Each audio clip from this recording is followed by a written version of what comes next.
What if I told you this? The man robbed a bank Tuesday. He did not think it was wrong. Not because he lacked any intelligence. Not because he was simply careless.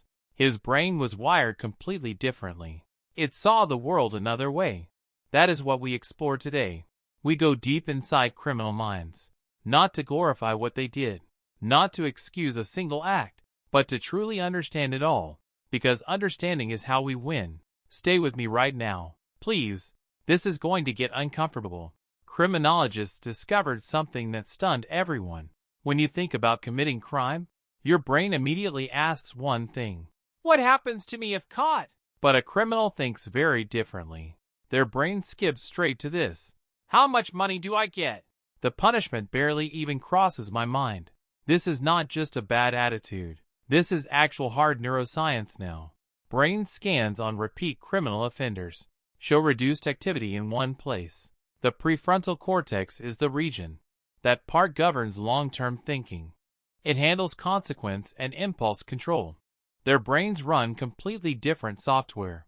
Now add something called optimism bias. It is a real psychological quirk. Criminals believe they won't get caught. They know others do get caught. Yet they see themselves as exempt. A study found something deeply revealing. Most burglars never calculated getting caught. They simply looked at the target. Then they just went ahead anyway. That is not reckless or stupid. That is a completely different logic. Let me introduce two types now. One is called cognitive empathy first. The other is called emotional empathy. Most normal people naturally feel both. We understand exactly how someone thinks. We also feel what they feel. Many violent criminals only have one. They can read you almost perfectly. They know when you are nervous. They know exactly when you trust. They sense your every vulnerable moment. That is cognitive empathy working fully. Predatory criminals have it in excess. But emotional empathy is simply gone. Actually feeling your pain is severed. That deep human connection is gone. Consider Ted Bundy for a second. He walked up to women smiling. He helped carry their grocery bags. He made them laugh out loud. Then he felt absolutely nothing after. Nothing about what he planned next. Not because he wore any mask. She was not real to him. Psychologists call this concept objectification now. The victim becomes only a means, not a real breathing human being. And here is the worst part. This is not just for killers. White-collar criminals show the same patterns. A CEO commits massive financial fraud. Never think about 10,000 employees. Never imagine pensions vanishing completely overnight. He only sees the number on screen. Same disconnect. Just a different crime. Here is what nobody tells you. Criminals rarely see themselves as criminals. There is a mechanism explaining this. It is called Neutralization Theory today. Developed by sociologists Sykes and Matza. It explains how offenders rewrite stories. They rewrite what they are doing. In real time, they protect themselves. They guard their self-image fiercely. They use exactly 5 mental tricks. Trick 1 is denying all responsibility. I had absolutely no real choice. Life is what put me here. Trick 2 is denying any injury. Nobody was actually seriously hurt here. The insurance company will cover it. Trick 3, there was no victim. They genuinely deserve what they got. Look at what they did first. Trick 4 condemns every person judging. Police are corrupt beyond any doubt. The whole system was completely rigged. Who exactly are they to judge? Trick 5 appeals to something higher. I did it all for my family, for my crew, for my survival. Every single one is a story. They tell it to themselves constantly, before the crime and then during, and long after the crime ends, all just to stay the hero. The most dangerous criminals don't know. They don't know they are evil. The most dangerous ones truly believe everything they did was completely right. That blind belief makes them lethal.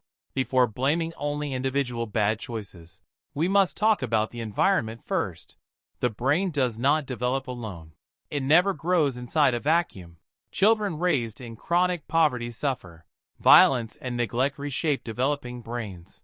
Trauma leaves measurable marks on structure, specifically inside the amygdala region there, and inside the prefrontal cortex too. Those exact regions govern our fear. They govern impulse and moral reasoning. Poverty alone does not cause crime. Most people in hard conditions thrive. Most never commit a single crime. But the ingredients get shaped early. The risk logic forms in childhood. Empathy gaps get carved out young. Survival thinking becomes their only option. A kid watches adults lie constantly. He watches manipulation used as survival. He learns those are simply tools.